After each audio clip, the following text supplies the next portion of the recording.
Hello guys. तो आज हम बात करेंगे कॉमन कोल्ड के बारे में और जानेंगे इसके कॉजेस के बारे में। ये कैसे फैलता है, हमको क्या इसके सिम्टम्स आपको बॉडी में देखने को मिलते हैं, और कंप्लीट जानकारी देने वाले हैं कॉमन कोल्ड के बारे में। और बताएंगे इसमें मेडिसिन, कौन कौन सी मेडिसिन को हमको यूज़ करना चाहिए। तो ये वीडियो आपके लिए बहुत ही इंपॉर्टेंट होने वाला है, तो वीडियो को शुरू से लेकर लास्ट तक देखिएगा, आपको बहुत सी जानकारी मिलने वाली है। तो सबसे पहले बात करेंगे what is common cold. Common cold होता क्या? तो ये आपको पता होगा कॉमन कोल्ड क्या होता है, यानी सर्दी जुकाम होता है, उसे हम कॉमन कोल्ड कहते हैं। कॉमन कोल्ड में होता क्या? आपके सिर में दर्द होती है, रनिंग नोज यानी नाक आपकी बहती है, गले में खराश रहते, फीवर और नॉन स्टॉप स्नीजिंग होती हैं उसमें, कि लगातार आपको उसमें बार बार छींकना पड़ता है। तो ऐसा दोस्तों होता है कॉमन कोल्ड में। आपको कॉमन कोल्ड होने पे आपको आपकी आँखें, आपकी नोज़ और आपके ब्रेंकियल ट्यूब पे ये इफ़ेक्ट डालता है। तो ये कॉमन कोल्ड दोस्तों, आई थिंक आपको ये समझ में आया होगा कॉमन कोल्ड में क्या होता है, कौन से पार्ट हमारे इसमें इफ़ेक्ट होते हैं। आगे हम बात करते हैं इसके कॉजेज़ के बारे में। कॉमन कोल्ड के क्या कॉजेज़ हैं, ये किस तरीके से फैलता है। तो पहला क्या करता है, ये इन्फेक्शन ऑफ रिस्पिरेटरी ट्रैक्ट। अगर आपको कॉमन कोल्ड हो जाता है तो ये इन्फेक्शन फैल जाता है आपकी रिस्पिरेटरी ट्रैक यानी सांस नली में, आपके जो है इन्फेक्शन फैल जाता है। और ये होता कैसे है? ये वायरस से भी हो सकता है, बैक्टीरिया, पैरासाइट्स, इस तरीके से हो दोस्तों आपको ये आपको जो है कॉमन कोल्ड हो सकता है। अगला हमारा है रीनो वायरस। रीनो वायरस जिस तरह से कोरोना वायरस था उसी तरह से रीनो वायरस है। तो ये दोनों दोस्तों सिम्टम्स आपको इसमें देखने को मिलेंगे। कोरोना वायरस और रीनो वायरस में आपको कॉमन कोल्ड जैसी समस्या आपको मिलेगी।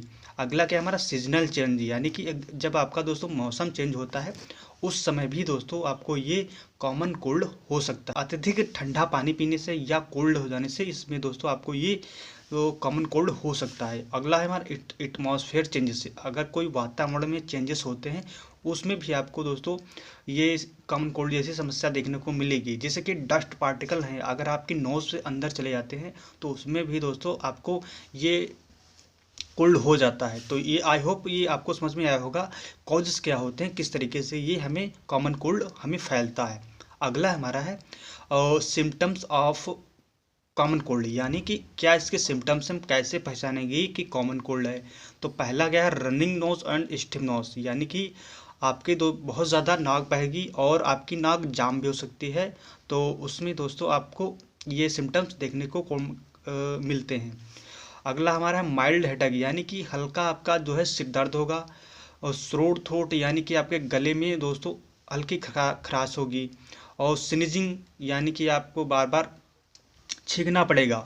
और कफ, इसमें कफ भी आ सकते हैं, खांसी वगैरह इसमें आ सकती है। स्लाइड बॉडी एसेस और लो ग्रेड, यानी हल्का फील करना। तो ये दोस्तों इसमें कुछ सिम्टम्स हैं कॉमन कोल्ड के। आगे हम बात करते हैं कौन सी मेडिसिन हम इसमें यूज कर सकते हैं। तो आपको हम बताते हैं, पहली कैटेगरी है एंटी हिस्टामाइन ड्रग्स। ये कैटेगरी दोस्तों आपको और इसमें जो है कॉमन कोल्ड में मेनली दी जाती है। तो पहला है हमारा ब्रोमफेनामाइन। ये दोस्तों एंटी हिस्टामाइन कैटेगरी से बिलोंग करती है। और सिट्रजिन हो गया, लियोसिट्राजिन हो गया, क्लोरफेनामाइन हो गया, सिल्मेटेडिन हो गया, डाइफेनहाइड्रामाइन हो गया, और फिक्सोफिनाडिन और लोट्राडिन, ये इनका यूज हम कॉमन कोल्ड में कर सकते हैं। तो पहला क्या हमारा लियोसिट्राजिन हाइड्रोक्लोराइड टैबलेट है, इसका मेनली यूज किया जाता है कॉमन कोल्ड में। इसी से दोस्तों आपको आराम मिल जाएगा कॉमन कोल्ड में। और अगली हमारी है लियोसिट्राजिन टैबलेट। ये 5 mg की टैबलेट होती है, इसका भी हम एंटी हिस्टामाइन कैटेगरी से बिलोंग करती है। इसका भी यूज हम कॉमन कोल्ड में करते हैं। और अगली हमारी है CPM, जिसे हम क्लोरफेनामाइन मेलेट टैबलेट नाम से जानते हैं। तो CPM का यूज़ भी आप इसमें कॉमन कोल्ड में कर सकते हैं। तो ये एंटी हिस्टामाइन कैटेगरी से जितनी सारी दवाई होती हैं हम इनका यूज़ दोस्तों कॉमन कोल्ड में करते हैं। आई होप ये आपको समझ में आया होगा। आगे हम बात करते हैं नजोल डिकॉन्जेस्टेंट्स, यानी कि आपकी जो नोज होती है उसमें वो कॉमन कोल्ड में देखा जाता है कि जाम पड़ जाती है और इसमें सांस लेने में काफ़ी दिक्कत होती है। और क्या होता है, तो इसमें हम कौन सी दोस्तों ड्रॉप यूज़ करते हैं। तो इसमें हम ड्रॉप यूज़ करने वाले हैं ऑक्सीमेटाजोलिन और जाइलोमेटाजोलिन। ये दोस्तों ड्रॉप है, कोई दो में से एक हम किसी भी ड्रॉप का हम यूज कर सकते हैं। इससे क्या होता है, हमारी नोज़ को दोस्तों बहुत ज़्यादा रिलीफ मिलता है और ये 12 घंटे तक वर्क करता है। 12 घंटे तक अगर आप एक बार डालते हैं तो ये 12 घंटे तक आपको वर्क करता है, यानी कि आपको सांस लेने में कोई तकलीफ नहीं होती। आगे हम बढ़ते हैं, आगे बात करते हैं कॉम्बिनेशन ड्रग्स। कौन सी कॉम्बिनेशन ड्रग का हम यूज़ कर सकते हैं कॉमन कोल्ड में। अगली हमारे है चिस्टोन कोल्ड और चिस्टोन कोल्ड टोटल। ये दोस्तों इनका यूज़ हम कॉम्बिनेशन में कॉमन कोल्ड में करते हैं। तो ये कॉम्बिनेशन की है ब्रोमफेनामाइन, कार्बिनोक्सामाइन, क्लोरफेनामाइन, डॉक्सिलामाइन और फिनिंडामाइन। इन टैबलेट कॉम्बिनेशन का यूज़ हम करते हैं। तो ये आप इसमें किसी भी टैबलेट का यूज कर सकते हैं। सिस्टोन कोल्ड का यूज़ करें चाहे सिस्टोन कोल्ड टोटल का यूज़ कर सकते हैं।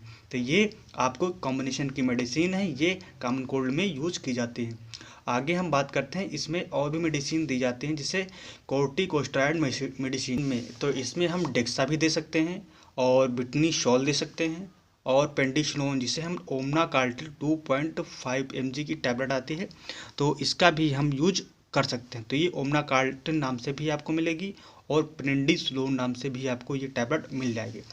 तो डेक्सामेथासोन, बीटामेथासोन, पिडनीसोन और प्रेंडिसलोन ये दोस्तों आपको देखने को मिलेंगी कॉर्टिकोस्टेरॉइड मेडिसिन में। तो इनका भी आप यूज कर सकते हैं कॉमन कोल्ड में दोस्तों। आगे हम बात करते हैं लुकोराइड मॉडिफायर्स के बारे में। तो ये लुकोराइड मॉडिफायर्स क्या होते हैं इसके बारे में अगर बात करें तो इनका यूज किया जाता है, इन मेडिसिन का यूज किया जाता है ब्रीथिंग प्रॉब्लम में। अगर पेशेंट को ब्रीथिंग प्रॉब्लम हो रही, कॉमन कोल्ड के साथ साथ ब्रीथिंग प्रॉब्लम हो रही है, तो हम वहाँ पे इन मेडिसिन का यूज करेंगे। और अस्थमा है वहाँ भी इसको देंगे। सीओपीडी है उसमें भी हम देते हैं। तो पहला हमारा है मांटुलुकास्ट दोस्तों है। तो ये दोस्तों 5 mg की मांटुलुकास्ट टैबलेट होती है, इसका यूज हम करते हैं।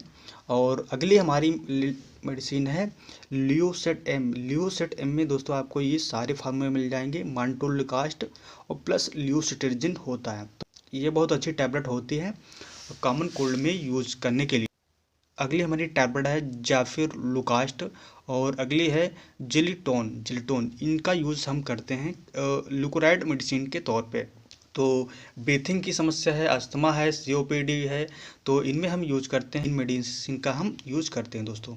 आगे हम बात करते हैं, अगर आपको कॉमन कोल्ड के साथ साथ खांसी भी हो रही है तो उसमें हम कौन सी दोस्तों खांसी की सिरप यूज़ करेंगे ये भी जानना ज़रूरी है। तो इसमें रिलीफ के लिए हम कौन सी सिरप का यूज़ करते हैं, तो डेक्स्ट्रोमेथोर्फेन, एम्ब्रोक्सिल, गुआफिनासेन, ट्रिप्टालिन, इन दोस्तों सिरप का हम यूज़ करते हैं। आपको हम मेनली बता देते हैं, अगर आपको सूखी खांसी है तो हम ये वाली सिरप का यूज करेंगे डेक्स्ट्रोमेथोर्फेन सिरप। ड्राई कफ है तो हम इस सिरप का डेक्स्ट्रोमेथोर्फेन का यूज़ करेंगे। अगर आपकी खांसी में दोस्तों बलगम है या फिर हल्की हल्की म्यूकस यानी बलगम हल्का हल्का गिर रहा है, हल्का हल्का म्यूकस निकलता है, तो वहाँ पे हम अस्थाकाइंड एलएस सिरप का यूज़ करेंगे। अगर आपको दोस्तों सिरप के बारे में जानना है, कौन सी सिरप को कहाँ पे यूज़ करते हैं, उसके कंपोजिशन के बारे में जानना, तो हमने एक वीडियो बना रखा है कंप्लीट, उसको 5 लाख से ज़्यादा लोगों ने अभी तक देख रखा है। तो उसकी लिंक हम कमेंट बॉक्स में पिन कर देंगे, उस वीडियो को आप ज़रूर देखिएगा। आपको एक एक डाउट क्लियर हो जाएगा सिरप के बारे में, कौन सी सूखी खांसी में हमको देना चाहिए सिरप, कौन सी हमको बलगम वाली खांसी में सिरप देना चाहिए। तो आई होप ये दोस्तों आपको समझ में आया होगा। तो आपको सूखी खांसी में हमको ये डेक्स्ट्रोमेथोर्फेन का यूज़ करना है और बलगम वाली खांसी में अस्थाकाइंड एलएस का यूज़ करना है। तो आगे हम बढ़ते हैं, आगे हम बात करते हैं कि जैसे कॉमन कोल्ड है उसमें हम एंटीबायोटिक कौन सी मेडिसिन दे सकते हैं। तो एंटीबायोटिक के लिए आपके पास बहुत सी हैं, लेकिन हम इसमें आपको बताएंगे एमॉक्सिसिलिन कैप्सूल का यूज़ कर सकते हैं। अल्मॉक्स 500 नाम से आपको मिल जाएगा, 500 या 250 दोनों आते हैं, आप किसी भी कैप्सूल का यूज कर सकते हैं। तो और दोस्तों बात करते हैं, अगर आपको इससे कॉमन कोल्ड के साथ साथ फीवर भी है, बदन दर्द है, तो उसमें हम आइबुप्रोफेन या पैरासिटामोल टैबलेट का यूज कर सकते हैं। ठीक है दोस्तों, तो आई होप ये वीडियो अच्छा लगा होगा। अगर वीडियो अच्छा लगा हो तो चैनल को हमारे सब्सक्राइब, वीडियो को लाइक ज़रूर करें। मिलते हैं किसी दूसरे वीडियो में।